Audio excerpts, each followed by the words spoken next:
Maya Panavadev Dham Ke Jai. So Jagannath Dham Ke Jai. Simachalam Shinga Manja Ke Jai. Ganga Maya Yamuna Maya Ke Jai. Simati Tulsi Devi Bhakti Devi Ke Jai. Samaveda Bhakta Vinda Ke Jai. Nitai Gaur Premanandi. All glories to the Sama devotees, all glories to the Sama devotees, all glories to the Sama devotees, all glories to Sisi, Garo, and Gauranga. Om Namo Bhagavate Vasudevaya.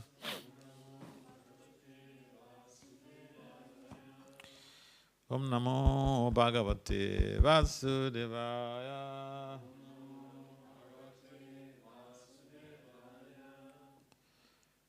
Om Namo Bhagavate Vasudevaya. So reading from Bhagavad Gita as it is, chapter 2, text 10. Okay. Text 10, chapter 2 of the Bhagavad Gita as it is. The title of this chapter is Contents of the Gita Summarized.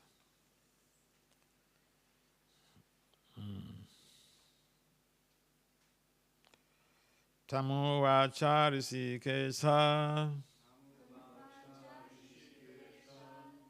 Prahasani Vabharata Senayo Ubayo Madhye Visidanta Idam Vachaha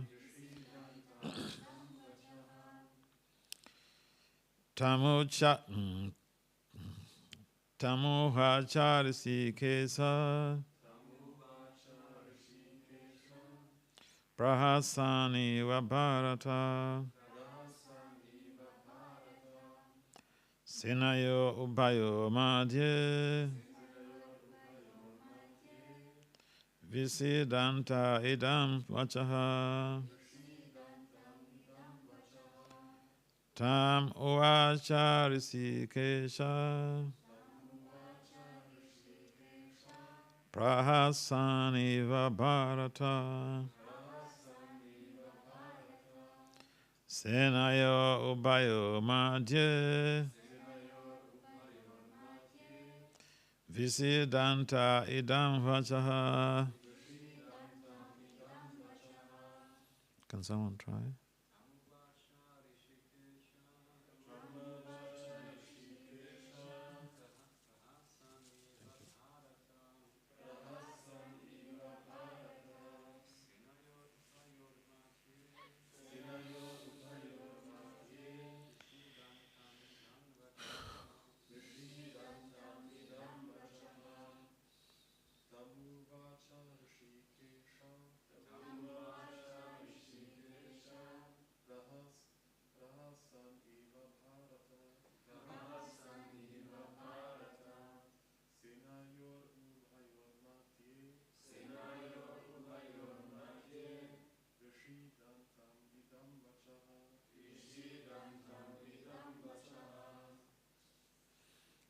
Anyone else to try?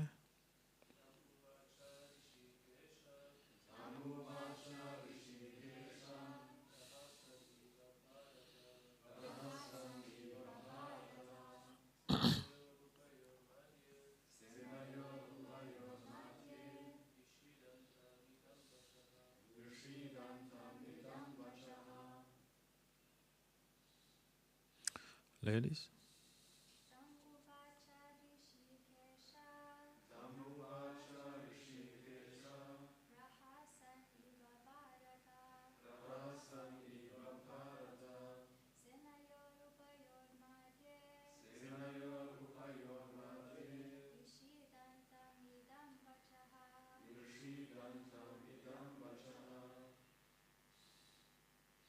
Any ladies to try next?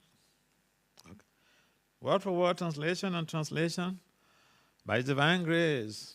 ISKCON Pandacharya Srila A.C. Bhaktivedanta Swami Prabhupada Ki Jai.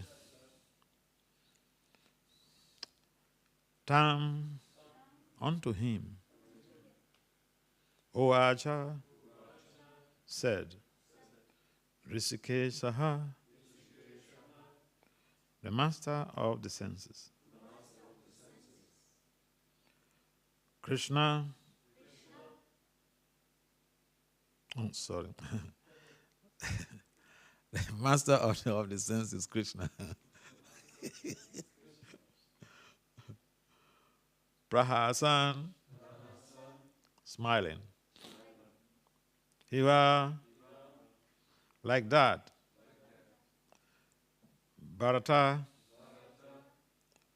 O Dhritarashtra,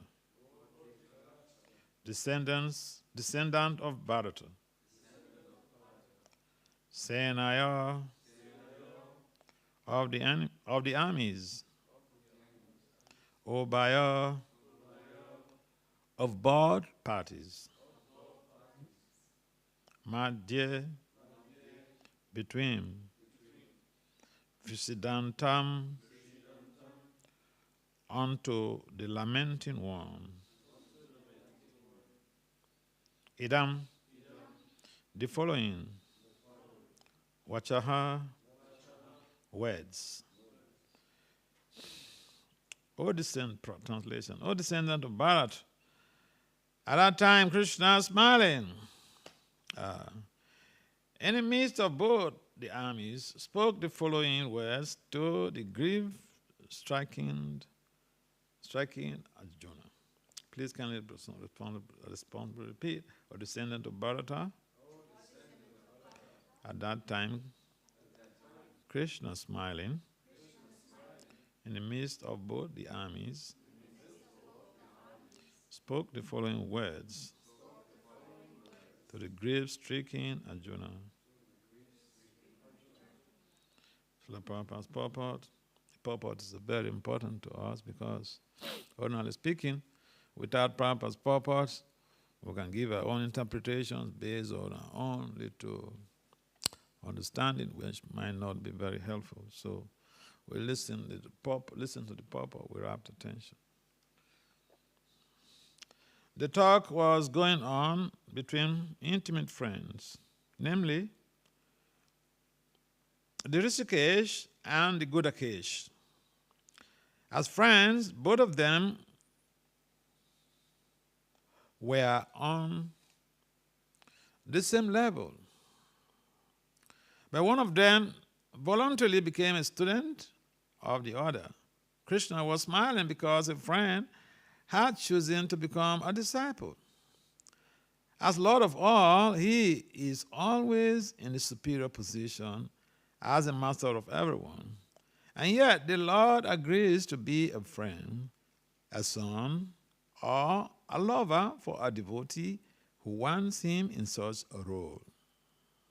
But when he was accepted as the master, he at once assumed the role and talked with the disciple like the master, with gravity, as it is required. It appears that the talk between the master and the disciple was openly exchanged in the presence of both armies, so that all were benefited.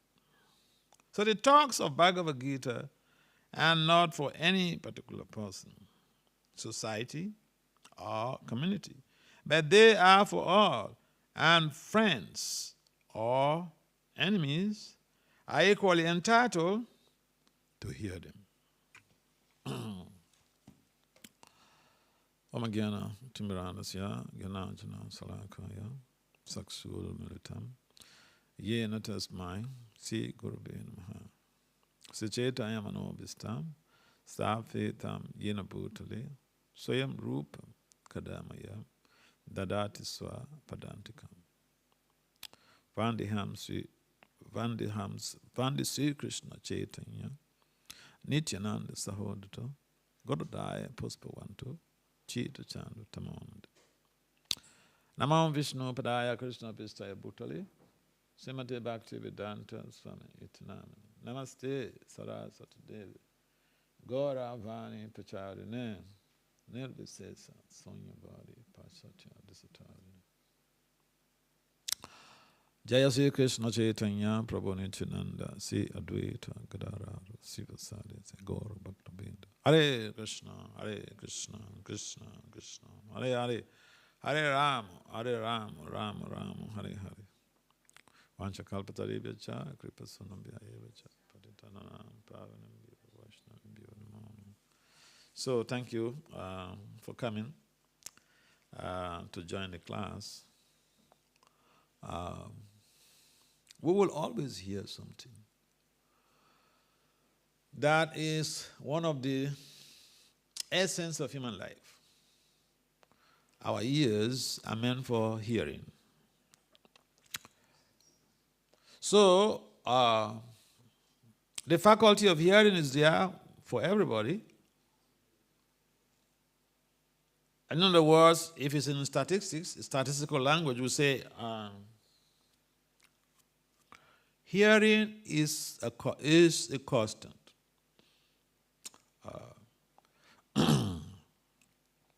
What is changeable, what changes is the object of hearing. What you're hearing is what makes the difference. A typical example is when young boys come together, say they are in college. In most cases, they don't talk about the college course subject matters. They're talking about girls. Is it correct? Is it? Oh, yeah. I remember when we were in high school, we were in a boarding house. And all the bigger boys, we were the smaller boys, and all these bigger boys, each time they come together, is all about sex. That's what they're talking about. They don't come together to discuss about their course materials or subject matters, no. So, talking and hearing will always take place. But what is the goal of the discussion? What do you hope to achieve at the end of the discussion? And how will it help to leverage society? How will it help to raise those parties who are involved in that discussion? How will it help to raise their consciousness?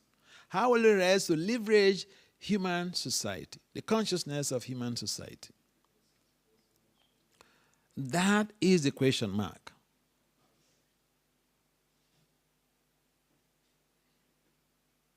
So, we have our own hearing process, but we hear something about Krishna and his devotees.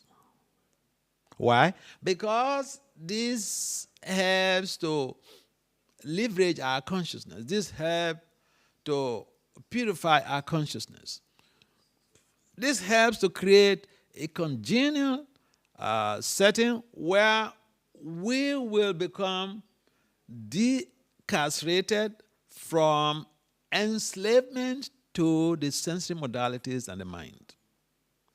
Now, I was traveling in the Caribbean, so I went to one of these islands, and they invited me to come and give a talk at the museum, the National Museum. And they were celebrating their 161st anniversary of abolition of slavery. So one of the topic that the director asked me to present was on emancipation from mental slavery.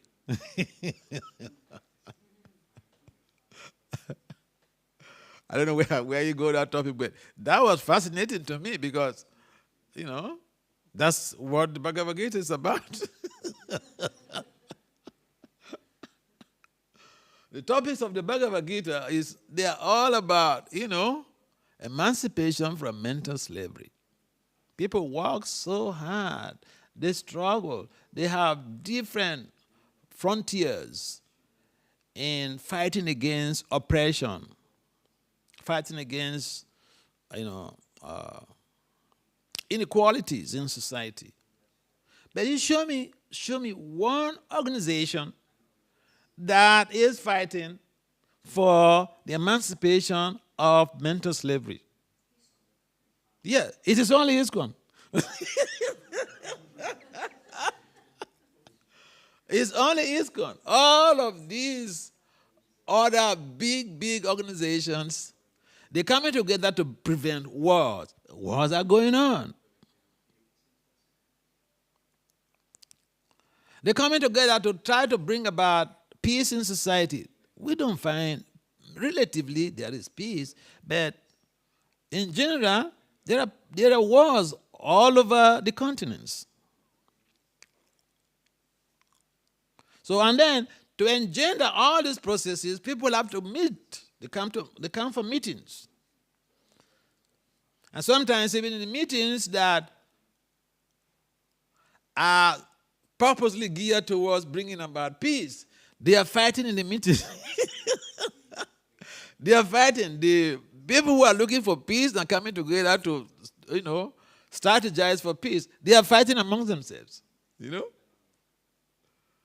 Recently, they were meeting at the UN, and then, the Russian representatives were there, the Ukrainian representatives were there, and there was a fight. A physical fight, Right there in the middle. They come in to see how to profile peace.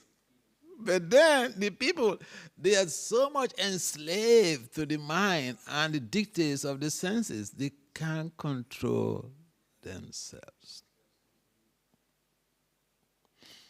So, yeah, you're very correct.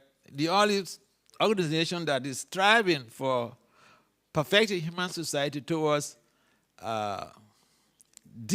decarceration from mental slavery is the International Society for Krishna Consciousness. And so here in this very discussion, in this very text,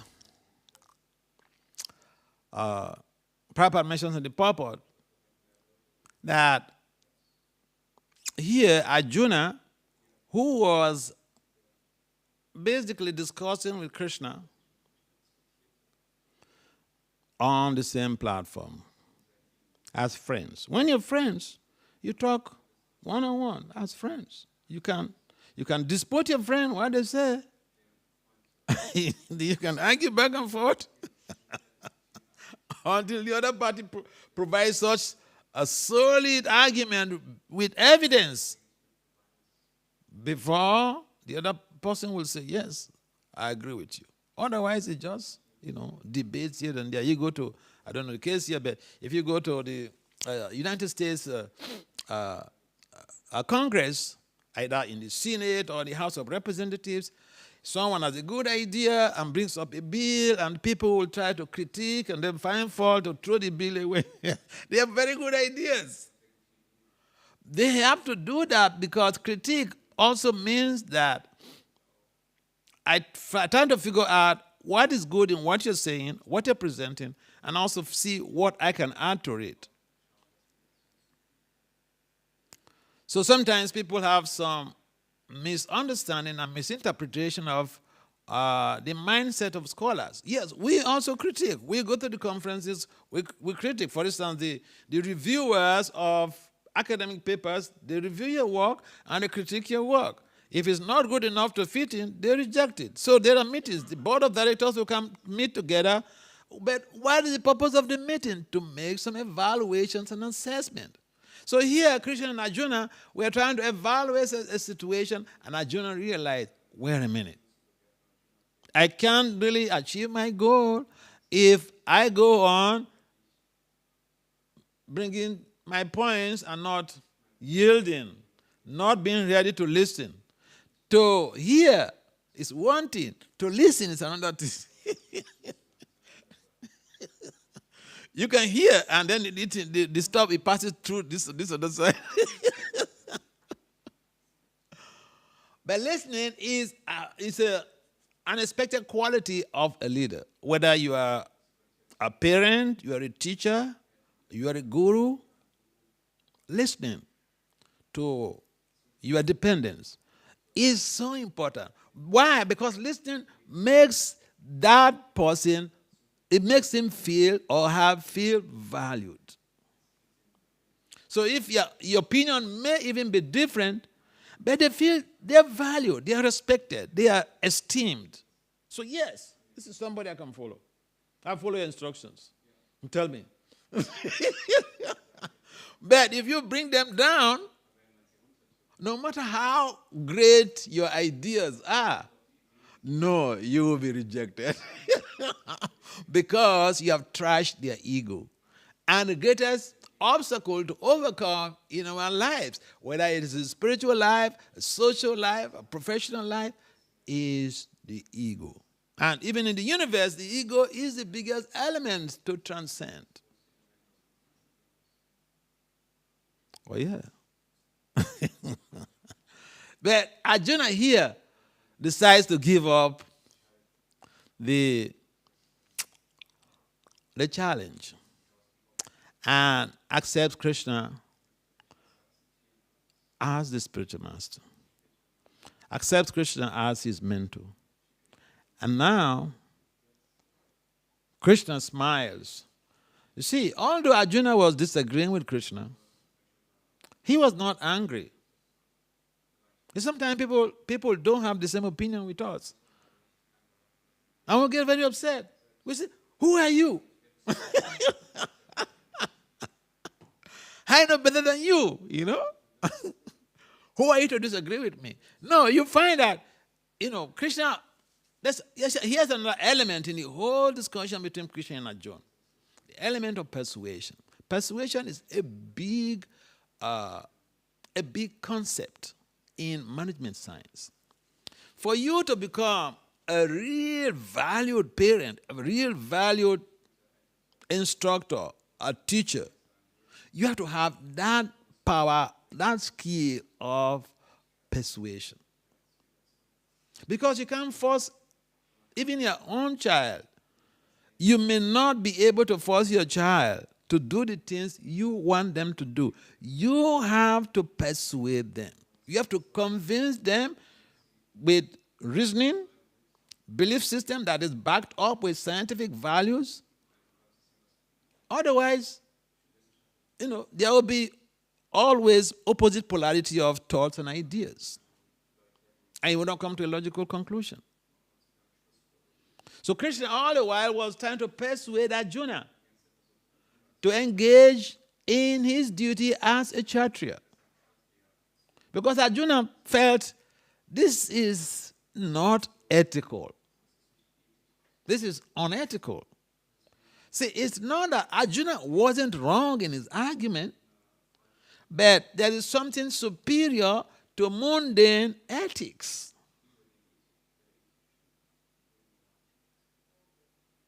And that is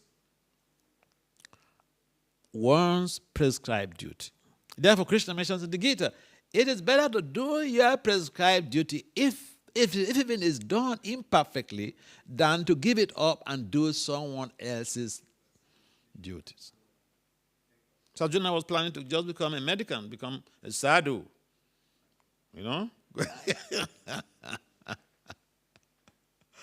Just go and become a sadhu.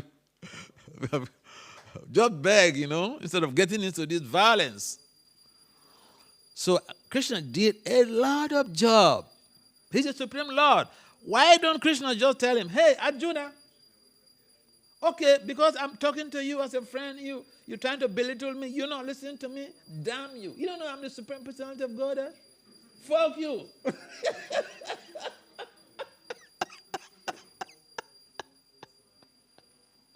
No. He was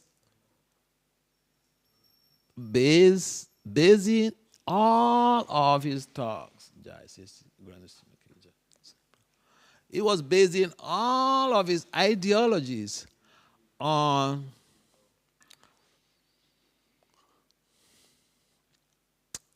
a communication system that is befitting for mutual relationship. If you apply, even you may know something. You may this is the right thing to do.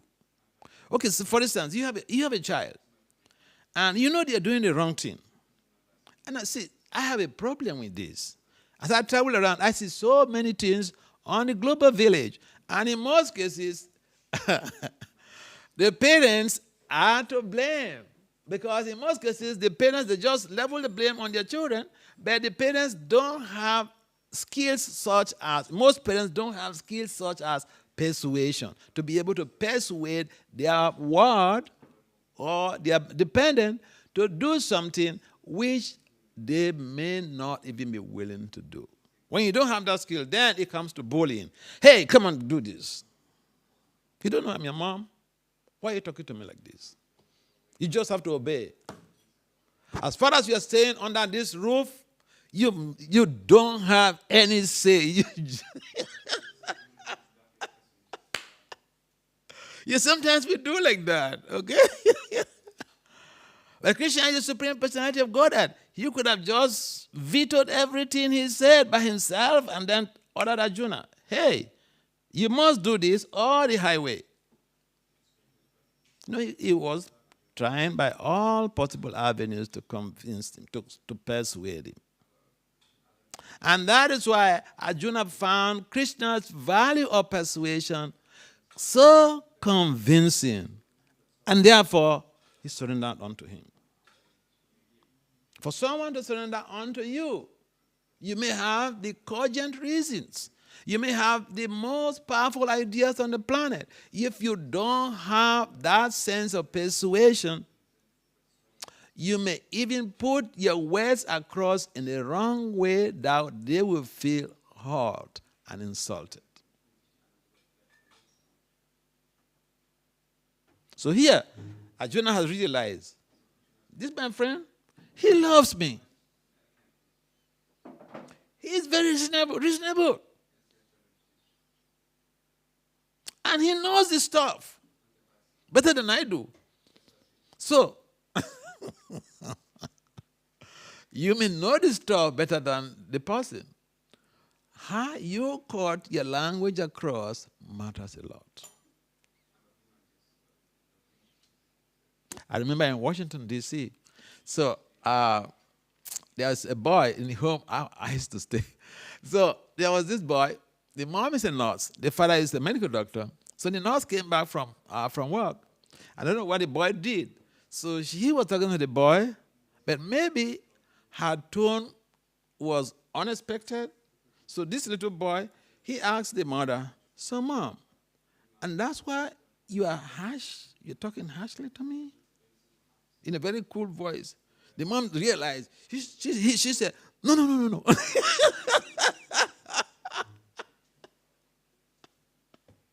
Because in America, if your child is reflecting those type of talks, then I think that you are at the brink of a great challenge. So the mother immediately, corrected herself. So the point is, yes, you may be at a vantage point of helping someone. How we help that person with our vocal cavity, with our tongue and our mouth, is what matters. There should be words selection, proper selection of words that are suiting to the purpose.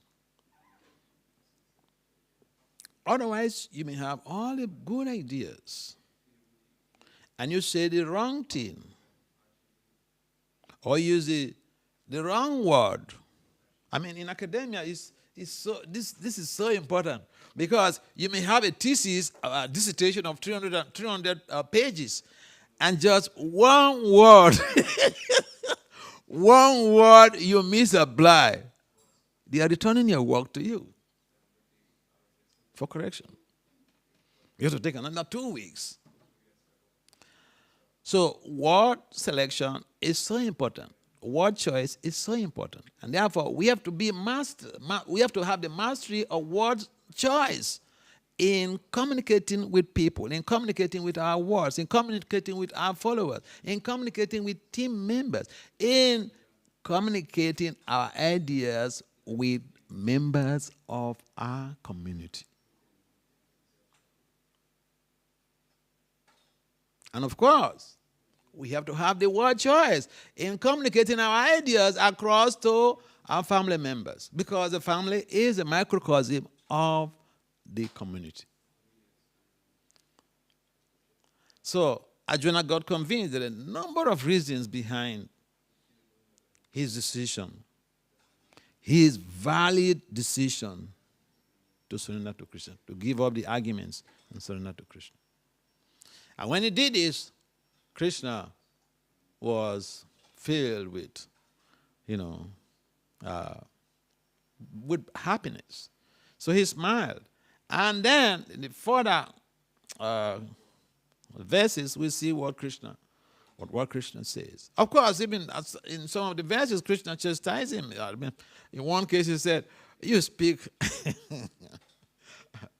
you speak like a learned person, but you see how you are lamenting about, what is even eternal. You are lamenting about. Just your knowledge is based on the body. Again, we said yesterday about identity crisis. So it's important to understand that at some point in time, our knowledge base alone is not enough to salvage us from any type of conundrum, any type of challenge we face. We should be open to seek help. Because by default, we are limited. We are circumscribed. Our brains are we're not even using 70% of our brain faculties. We are highly circumscribed. So we need help.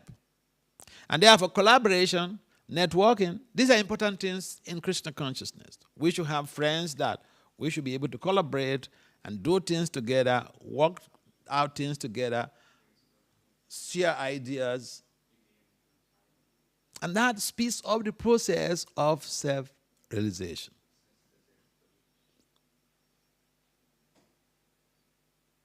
Living in a community like ours is pretty easy, but it's also difficult. Because we are coming from different backgrounds. And some people don't know how to talk. I remember one of my friends, when we were brahmachari, he's also a Swami now. So he told me, when he became also a Swami, he told me one day we were discussing, he said, Vasudeva, Maharaj, you remember what you told me when we were brahmacharis? I said, that was a long time ago, how can I remember? So he was telling me a story how one boy did something, and the way he spoke to him, so when the boy left, then I pounced on him and said, hey, you don't know how to talk. That is not how you should have spoken to that boy, because you hurt his emotions. So there are ways that we can help people. We need to be a little bit analytical and see how we are treating people and thinking of how, if they treat us in that same way, how we will feel.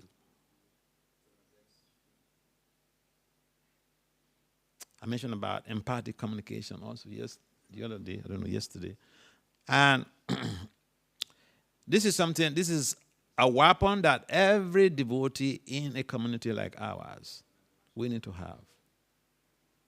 We're speaking to somebody, if even it's your child, we have to understand that the child is also part and parcel of Krishna.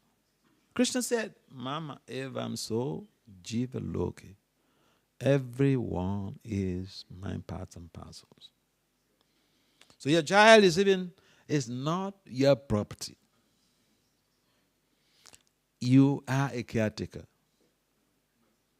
If you're doubting that your child is a property, okay, harm your child. Whether you not go to jail.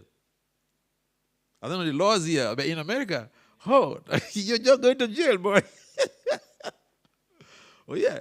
So, We have to understand we are not the proprietors, we are caretakers. Even for those in management, for those who are leading teams, we are caretakers of the devotees. And therefore, it is important to understand that our ideas may not be the same all the time, but we have to sort out the difference. We have to have, in our lives, in our communications, and in our dealings, we have to have something we call, in management science, we call fallibilistic flexibility. We know we are fallible. Everybody on this planet, all embodied souls, are fallible. We can make mistakes. Why would we think that our idea is the best? Oh, because I am the mom, my idea is always the best. Or because I am the dad, my idea is always the best. Because I'm the breadwinner of the home, my idea is always the best. I was traveling in America, so I was in California. I went to one temple, Laguna Beach. I like telling this story because it's just so practical. It's called lived experience. I saw it. I saw it. So these were elderly couple, grandparents. Their kids have grown up, got married, and they're living on their by themselves. So I was asked by the temple president, the temple president asked this family to host me because they don't have accommodation in their temple in Laguna Beach at the time. So then we were going for a program. The husband was driving, so I was sitting with the husband in the front. The wife was behind. So the wife was having the directions.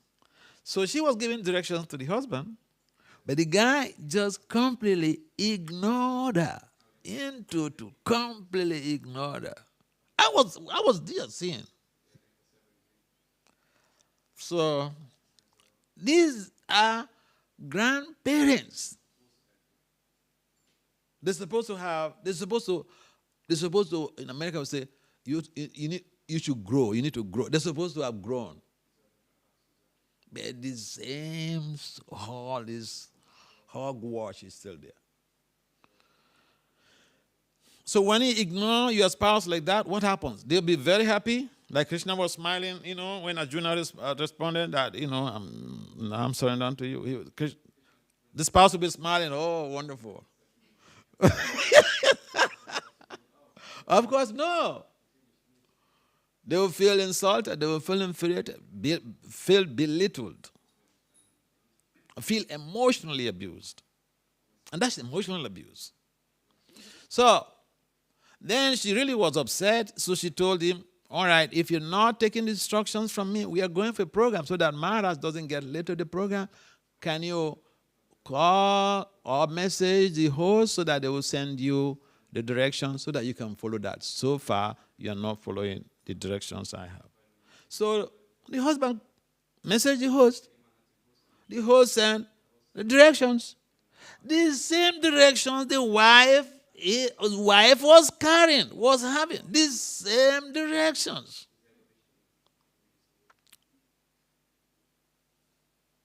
This is not story from the Puranas. Lived experience.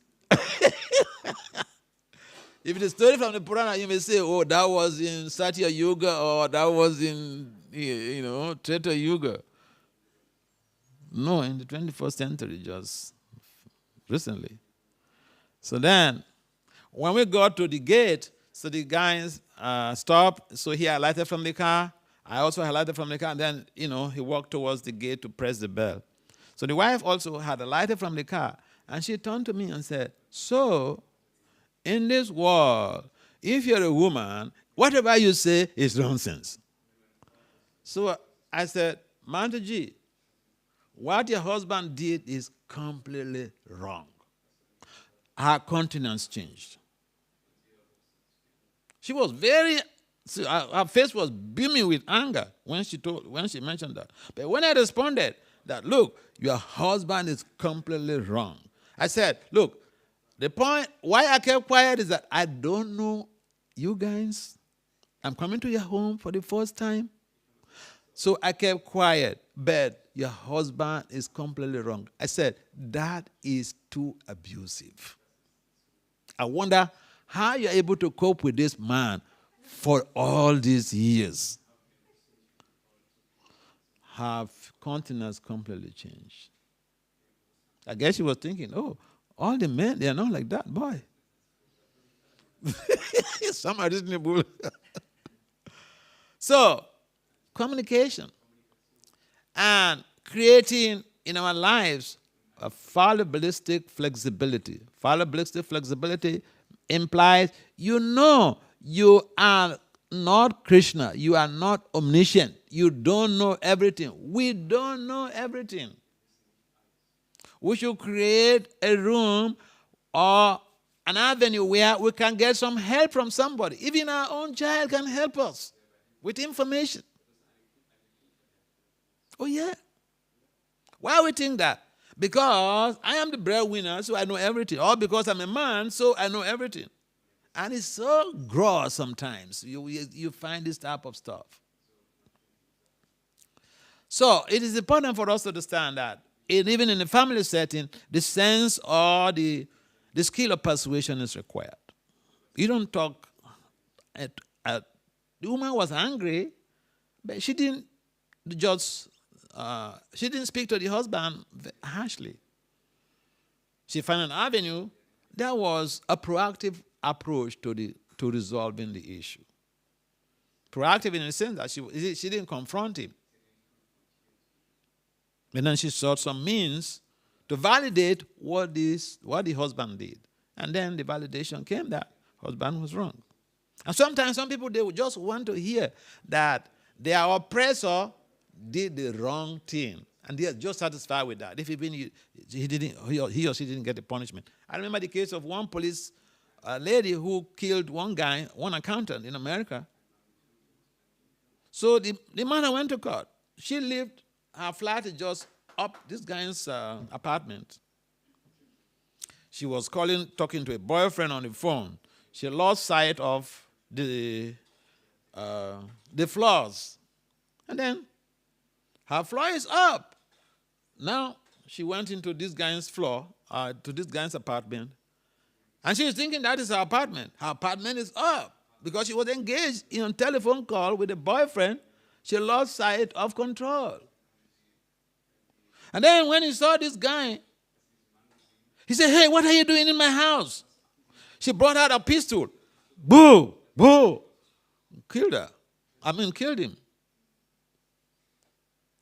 So the matter went to court. There was a riot in the city. Protest. The matter went to court. Talking about people, sometimes they just want to hear that the offender is wrong. They want to validate. They want a validation that the offender is wrong. That calms their mind. So then the younger brother of this boy, he was in university, he was in college. And the father and the other members of the family, they were in court prosecuting the case. Criminal case charged against the cops. But then it came to a stage when the lady, the female cops, confessed that she was sorry. She was sorry, and she apologized to the family. She was begging, almost like crying. The younger brother of this boy, this guy who was killed, who was the main champion that was, pressing this woman should go for life jail. His mind melted. His heart melted. That's how the whole family forgave the lady. So people want to see. People don't want to be like at a disadvantage point. Do people support them? And that is why even the child commits some crime or some offense, commits some offense in the home, and then the father carries a cane or something like that, want to spank. Sometimes they run to the mother. Yeah, the child may be wrong. But then, the mother begs the husband, please, please. He or she is taking shelter. Please forgive. People want that their opinion is validated.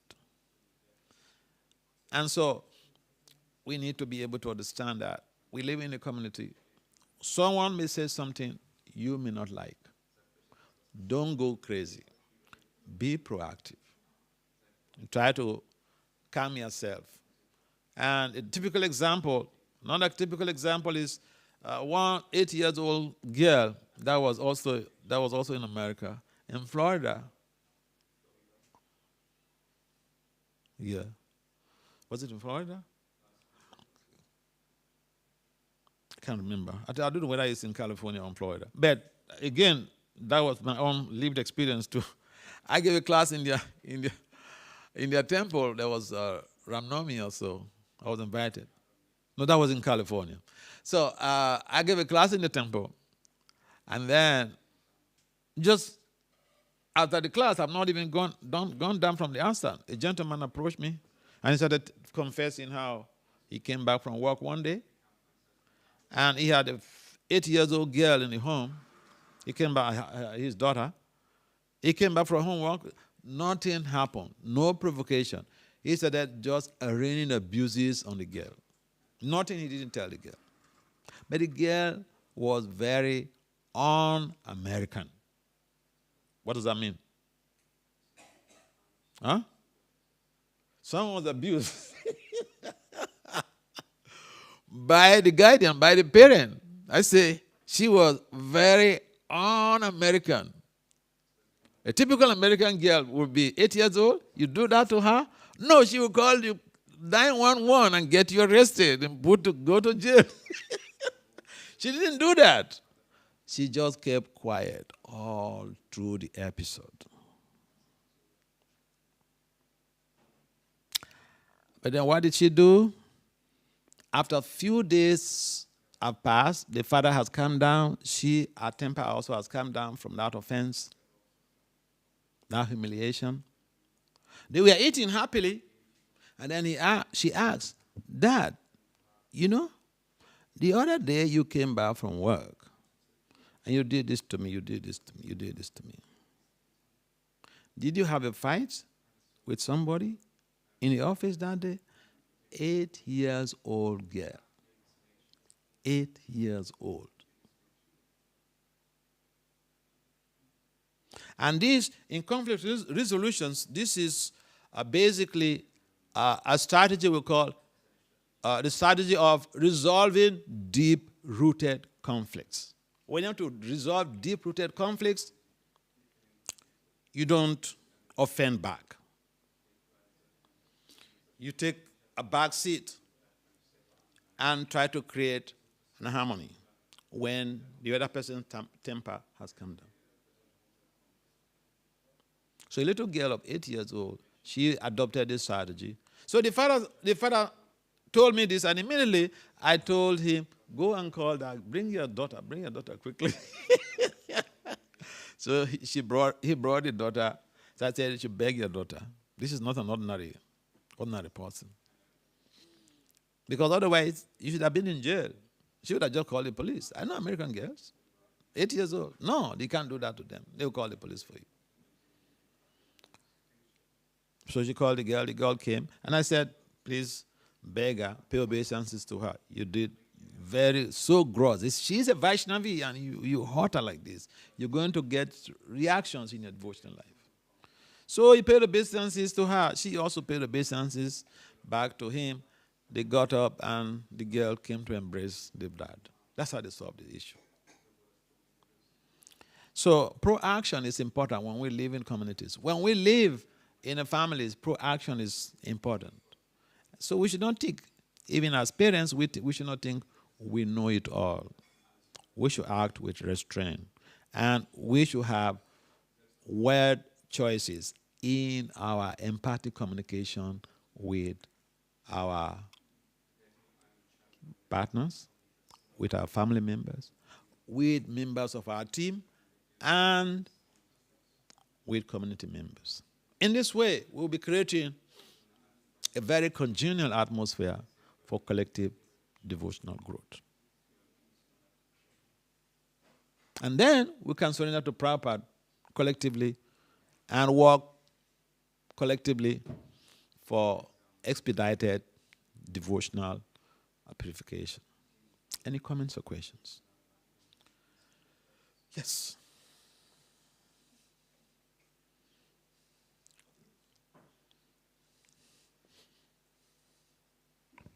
Hare Krishna Maharaj, thank you very much for the amazing lecture. I have two questions, but maybe just one, and then I'll see if somebody else has. You talk about persuasion at the beginning, and I kind of feel that sometimes, a lot of times, it has a negative connotation. Persuasion, like kind of like I have motivations, and and I try to kind of like cheat to go on my way. So I would like to if you can elaborate on the difference on persuasion. Yeah, you see, this is a strategy used by high-powered leaders. They speak, and if somebody is not even willing to do something, they are able to convince them with reasoning, logic, belief based on scientific evidence. That is persuasion.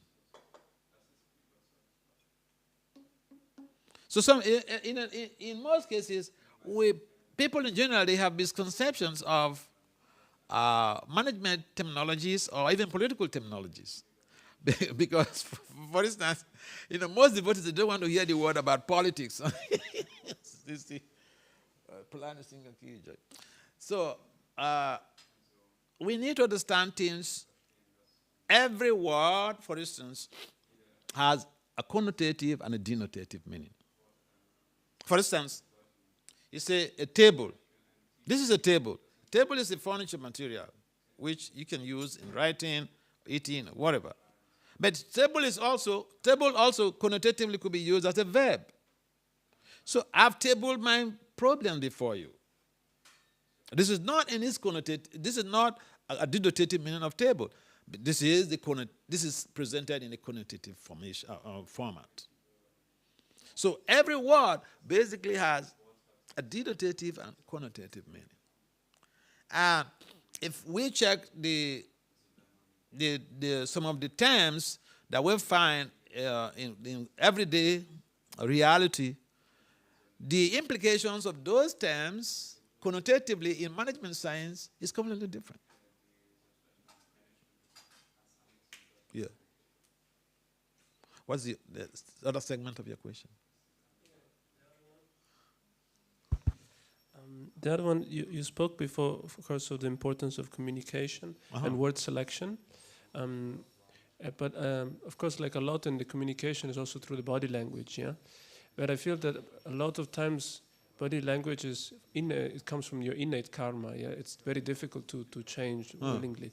So, so it feels that sometimes communication, for certain people, it's very hard because they have the ways of interacting that just easily get perceived wrongly or like harsh. Or so if you can speak on how to... Yeah.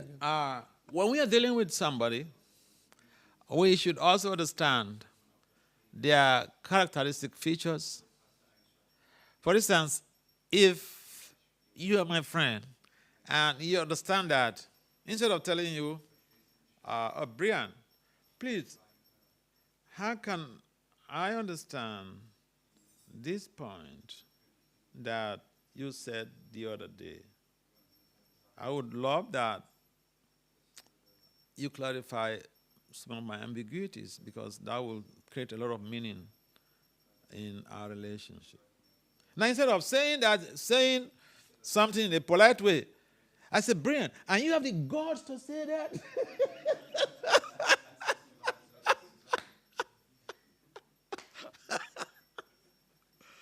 So, you see, we're trying to pass an information. We have some feeling. I want to pass an information. So it's an art. Communication is an art. And especially empathic communication means that And there are specialists for this. I know one doctor of psychology who developed this very principle in America. And it's a whole course that he gives to people. I think some of our devotees did those courses in empathic communication. And in most cases, people don't know how to communicate their feelings. Either they raise their tone, like the child, the mother I was talking about, that she was trying to correct the child for something, but then the child perceived it, that she was being harsh. And immediately, when the child raised the issue, then she corrected herself. Okay? So, in some cases, we don't have that talent of empathic communication, or how to respond to situations empathically, or how to respond to situations proactively. Proactive, there are two ways to respond to someone. You can respond proactively, or you can respond reactively. So, for instance, you said something, like the same example that I gave. So I asked you something. I was asking you something you said the other day that I need some clarification. And then instead of coming in a polite way, in a proactive way in the sense that something happened, but I'm thinking, what's the best way to help this girl? She said this to me, but what's the best way to help her? So then, whatever that is coming out from my vocal cavity, from my mouth, should be something that is based on how to remedy the situation, not fighting back. Because if someone is an older folk, or someone is a team leader, I mentioned also this the other day, that traditionally humans, we are wired to resist change. We are wired to resist change. So you may say something very good for somebody, and just because, especially when you're in a position of authority, people don't like you. If you are not in a position of authority, virtually everybody may like you.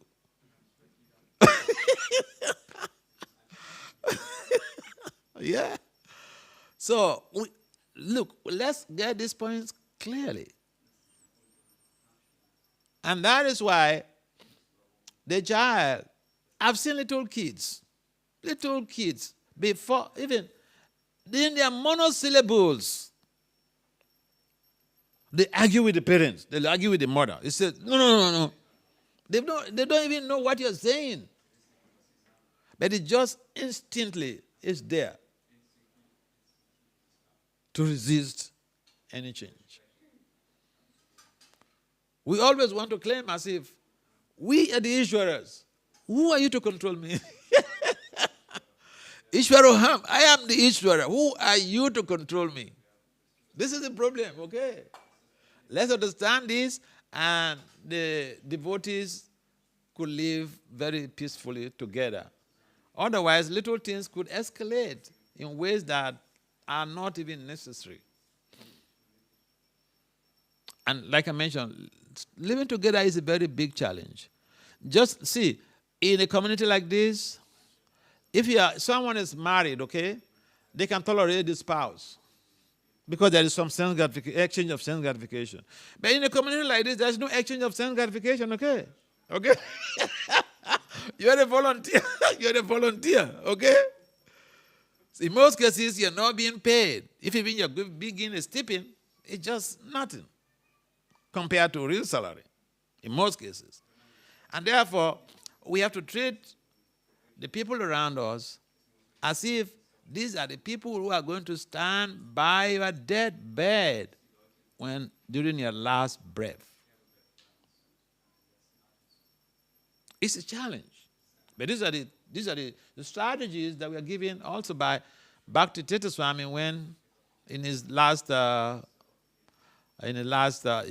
teachings on the planet. Yeah.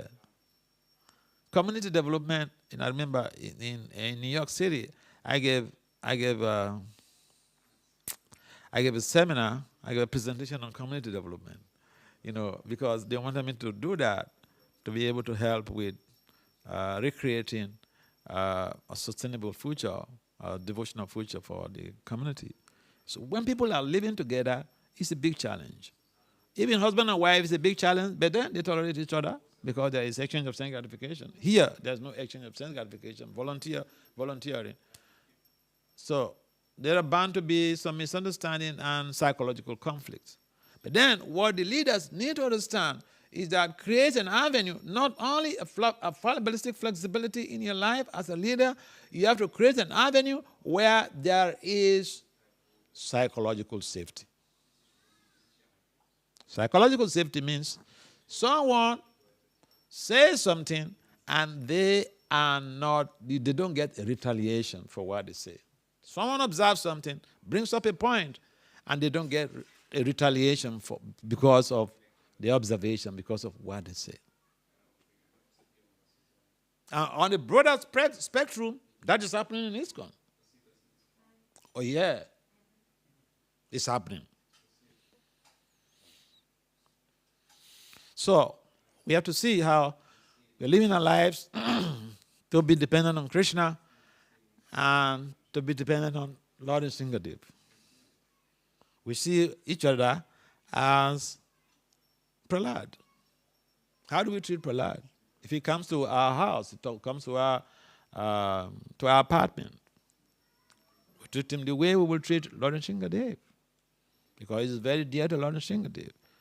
Nrsimhadev loves him because of his devotion.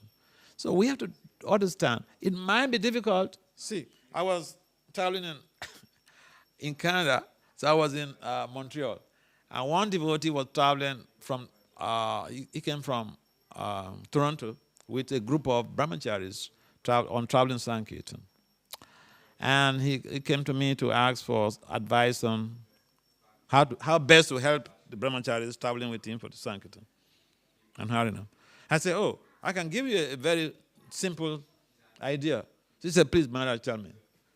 I said, so treat all these boys traveling with you. They sacrifice their lives. They're young people. They have graduated from universities. They're giving their lives to Krishna. Treat them the way you love your beloved younger brother. Treat them like that. You know what he said? He looked at me right in the face. He said, Maharaj, this is very difficult. I said, what is the difficulty? You sit down on the asana and you quote, Mama Evam so jiva loki, jiva bhutto sanatana. Here is time to put that into practice. Yeah. The solutions Krishna has given us, everything. We need to just implement. And we will be living in Goloka Vrindavan right here.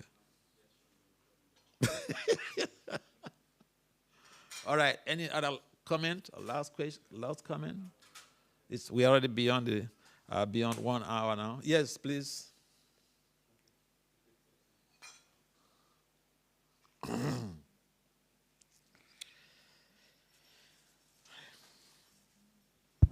Maharaj, you mentioned that, I have to admit, I forgot the precise phrase, but as much as ISKCON is the only movement who can, that phrase I forgot, who can deal with mental emancipation.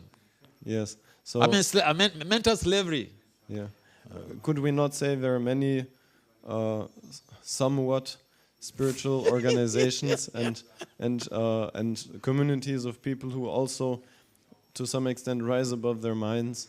There are people who are also making propagation about spirituality, especially impersonalism is very dominant on the planet.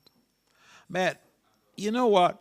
If you go deeper into most of their philosophies, it comes down to one thing: impersonalism. And at the end, they want to enjoy the Supreme. They want to merge into the Supreme. That is a sense of enjoyment. And so, it is only the personalists who identify the jiva as eternally part and parcel of Krishna. And there is no time in history. Lord Brahma said, Yenye Ravidaksha Vimukta Maninas Tavasa Bhava Avisuddha Buddha. Someone thinks he's going to merge into the Brahman Jyoti and remain there, enjoy bliss. Brahma said, this is Avisuddha Buddha, impure intelligence. So just the idea of merging into Brahman effulgence. Lord Brahma, the authority of this universe, the supreme authority of this universe, he said this is Avisuddha Buddha, impure intelligence. And so yes, there are people who are teaching about God consciousness, and you find that they are doing their best. They're doing their best. And ultimately, Lord Krishna mentions everyone is on his path. Even those who are not teaching. Those who are even grossly involved in sinful activities, criminal activities every day, Krishna said they are on the path.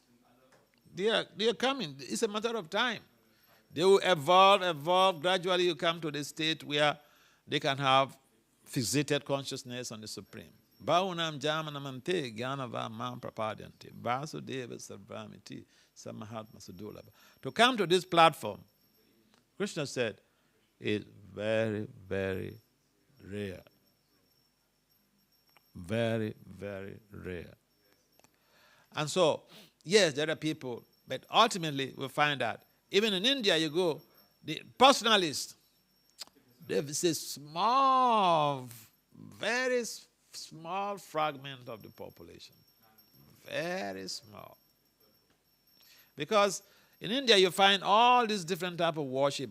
Panchapachakas worshiping 5 different type of deities, and then they have the conception that all the deities, they are all the same.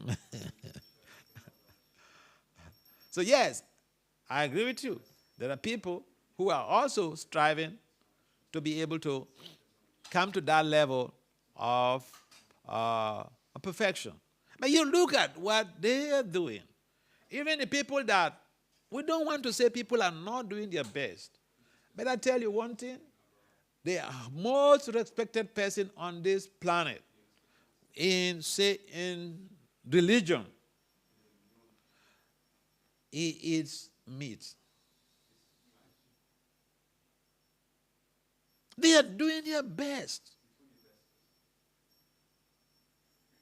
So we don't point accusing fingers to people and say, hey, we are the best, you know. No, we don't do that. But in practice, you see, it is only in Krishna consciousness that strategic approach to spiritual evolution is being taught. If you go to Christianity, Islam, think about the New Age spiritual traditions. Most of us have gone around all those circles before we come to get stuck with Krishna. So yeah, they are doing something, but you cannot compare that. I remember one time, when Bhakti Swami was preaching in Africa, one time some leaders of a particular Christian denomination, they come to invite him that their leader is around and he's inviting him. I don't want to call the name of the organization. And so Bhakti Swami said, yes, I'm ready to come and, come and see your leader. And I understand you said he's God, so I'm ready to come and see him. So he asked them, before I come with you, let me know one thing. Are you a vegetarian? They said no. But if your leader is God and you are still practicing violence, gross violence against animals. How can I come to see that type of God? So they left defeatedly. So there people are professing all types of stuff. Spirituality, devotion, and all these things. But what are their daily practices? Are they being violent? In most cases, yes.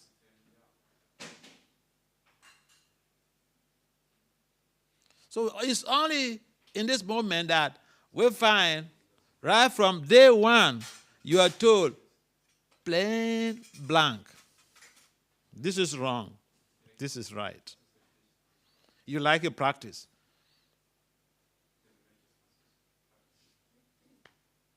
That's why we say that bring any religious tradition or spiritual organization, what they're practicing, whether violence is not being committed. I tell you, all of it. The major religions of the world, they are involved in committing violence. Yeah. We can say this and condemn people out there. You ask a question, so that's what I'm explaining. We appreciate what everyone out there is doing. We are not Christians to go and say, hey, worshipper of demigods, you're just full of material desire, huh? No, we don't preach like that. We don't create disharmony. We try to create cohesion. We try to create friendship. We don't go and attack people. Yeah. Okay, I think we have to adjourn this meeting. It's getting okay. You wanted to ask a question, yeah? Yes.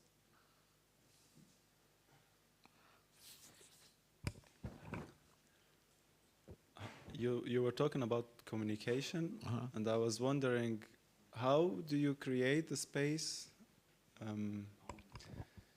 a community which is inducing or encouraging others for self-expression? You know, oftentimes devotees also, because of being soft and so thoughtful, they just don't communicate their own desires that I don't want to do this service or I want to do this, and which end up not communicating their needs and burning themselves out. So the duty of the organizers, managers, leaders comes that they need to make them realize that, no, you can communicate.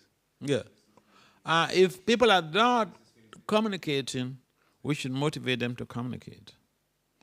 Because sometimes we nurse a particular type of aspiration, and then we're trying to be in a particular situation, pretending to be what we are not.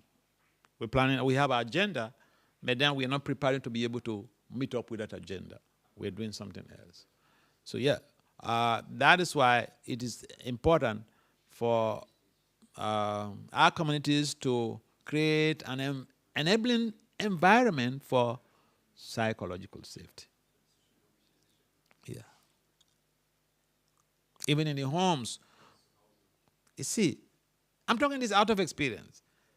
Some students are committed suicide because of lack of psychological space, psychological safety in their homes. The parents impose their ideas on the child. No, we want you to go and study medicine. That's what you need to go and study. I remember a case of one student. The father has a PhD in clinical research. Mother has 2 masters. But then, none of them studied medicine. In America, if you're a doctor, you're like a demigod. But it's not so easy to go and be a doctor in America, okay? You work more than hard.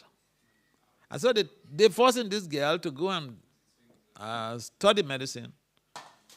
And she was doing engineering, computer engineering or something like that. Real hard knock, robotics or something like that. Real hard knot.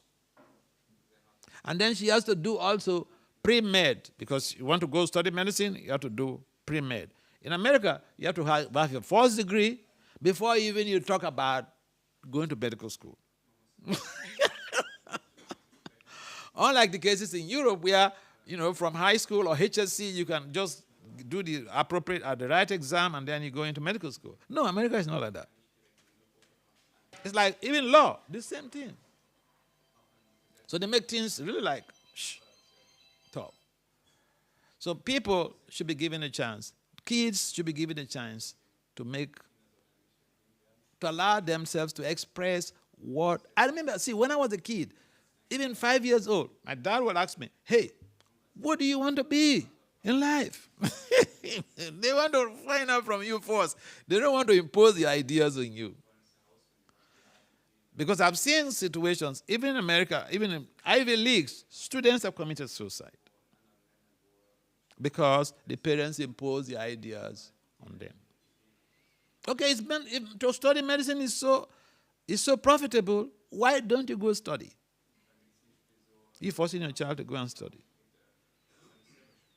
So it boils down to, again, psychological safety in the family, in the community, in the teams.